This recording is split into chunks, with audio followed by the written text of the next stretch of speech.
Gaugamela was not an ending. It was the moment when victory lost its limits. When dawn broke on October 1st, 331 BCE, the battlefield near the village of Gaugamela was already scarred by preparation. King Darius III of Persia had chosen the ground carefully. Flat, open, ideal for his massive cavalry and scythed chariots. His engineers had leveled the terrain by hand. This was to be the place where Alexander would be crushed. Alexander arrived with an army barely a third the size of Darius's host.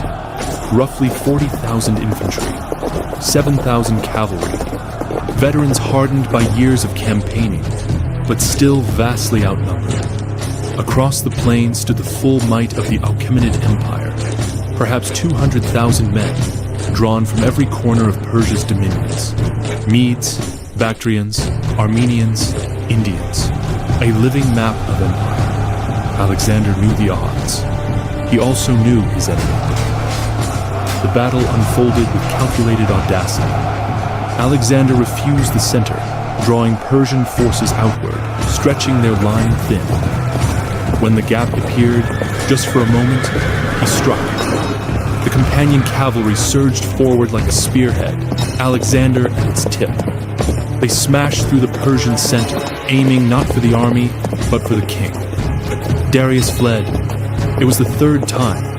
The Persian army collapsed in confusion. By nightfall, the greatest imperial force the world had ever seen was in retreat. Alexander stood victorious, not merely over an army, but over the very idea of Persian invincibility. Yet Gaugamela was not the conquest of Persia. It was the removal of its last defense. In the days that followed, Alexander did not pause to celebrate. He moved. First, Babylon. The gates opened without resistance.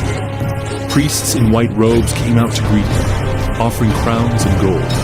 Alexander entered the ancient city not as a destroyer, but as a liberator, at least in appearance. He sacrificed to Marduk. He respected local customs.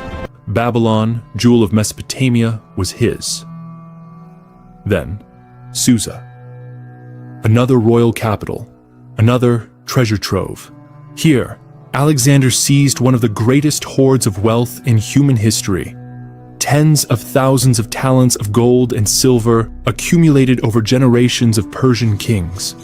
It was enough to fund his army for decades, enough to reshape the economy of the Mediterranean world. But the heart of the empire still lay ahead. Persepolis, the ceremonial capital of Persia, a city not of administration, but of memory and power. Its palaces were raised on massive stone terraces, carved with reliefs of tribute bearers from across the empire, silent witnesses to Persian supremacy. Alexander marched south through the Persian gates, a narrow mountain pass. There, Persian forces made one last stand. The fighting was brutal, desperate. But once again, Alexander prevailed. When he reached Persepolis, the city surrendered. What happened next has echoed through history with ambiguity and controversy. The palaces of Persepolis were looted. Then, one night, they burned. Ancient sources disagree on why. Some claim it was revenge for Athens, burned by Xerxes a century and a half earlier. Others describe a drunken feast, a courtesan's taunt, a moment of symbolic fury that slipped into catastrophe. Alexander himself may have ordered it, or may have regretted it immediately. Flames consumed cedar beams and golden roofs. The heart of Persian imperial identity turned to ash beneath the stars. Whether calculated or impulsive, the message was unmistakable. The old order was finished. With Persepolis destroyed and Darius still alive, Alexander pressed eastward. He was no longer fighting for Greece or Macedon or revenge. He was chasing legitimacy. Darius fled toward the eastern provinces, hoping to raise another army, but the empire he commanded was already dissolving. Satraps defected. Allies hesitated. Confidence vanished. In the summer of 330 BCE, Alexander caught up with what remained of his rival. Darius was already dead, murdered by his own men. betrayed by Bessus, the satrap of Bactria, who hoped to seize the throne himself. Darius was found bound, wounded, left to die in a wagon by the roadside.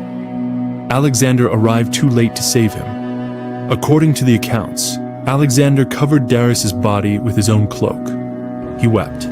He ordered a royal burial with full honors befitting a great king of Persia. It was not merely compassion, it was politics. By honoring Darius, Alexander positioned himself not as a conqueror who destroyed Persia, but as the rightful successor who inherited it. From that moment on, Alexander's war changed character. The enemy was no longer an empire, it was resistance. Bessus fled east, proclaiming himself king. Alexander pursued him into the harsh lands of Central Asia, Bactria, and Sogdiana. This was no longer the war of open plains and decisive battles. It became a grinding campaign of sieges, ambushes, and mountain fortresses. Years passed. Alexander's army grew restless. The men who had crossed the Hellespont expecting glory now found themselves in endless marches across deserts and snowbound passes. The enemy did not meet them in formation. They vanished into hills and returned at night. Alexander responded with ruthless adaptability. He founded cities, Alexandrias, garrisoning the land with veterans. He recruited local troops. He adopted Persian dress. He learned their customs. He began to rule as an Eastern king. This transformation unsettled his Macedonian companions. The execution of Philotas, the killing of Clitus the Black, Alexander's friend slain in a drunken rage after criticizing his adoption of Persian ways. These moments revealed the growing tension between the conqueror and those who had followed him from the beginning. Victory had not made Alexander more secure. It had made him more alone. In 327 BCE, Alexander crossed the Hindu Kush and entered India.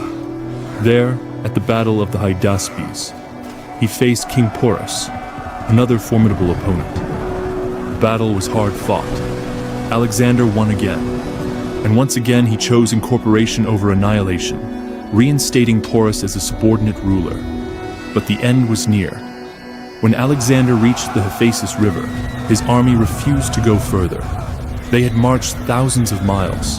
They had seen the edge of the world, and beyond it, only endless rain and unknown kingdoms. Alexander raged, he pleaded, he withdrew to his tent. After days of silence, he relented.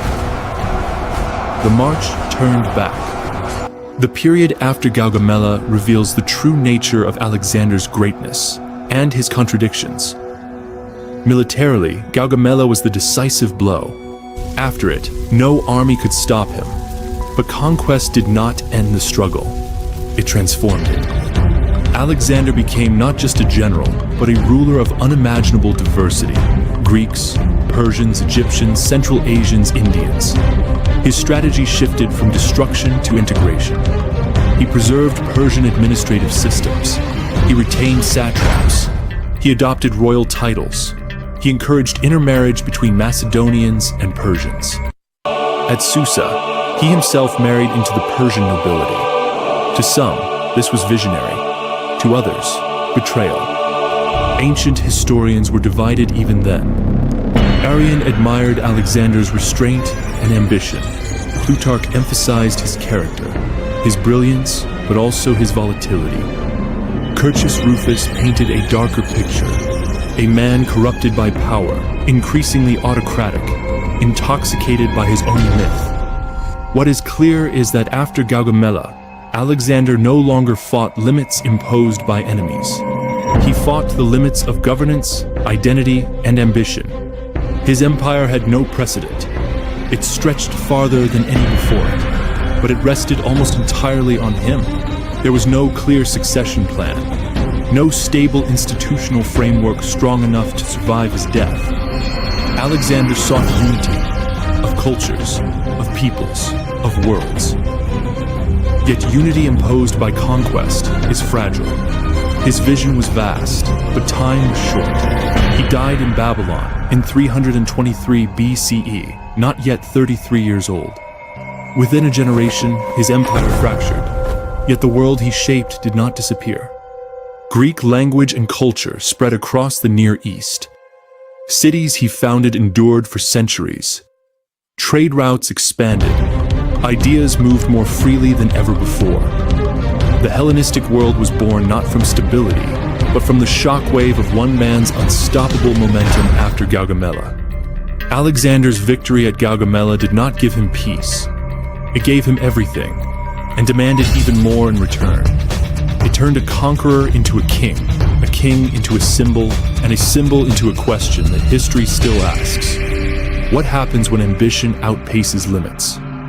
He won the greatest battle of his life on a dusty plain in Mesopotamia. But the battles that followed, over identity, power, and legacy, were far more complex and far more human. The empire fell, the legend did not.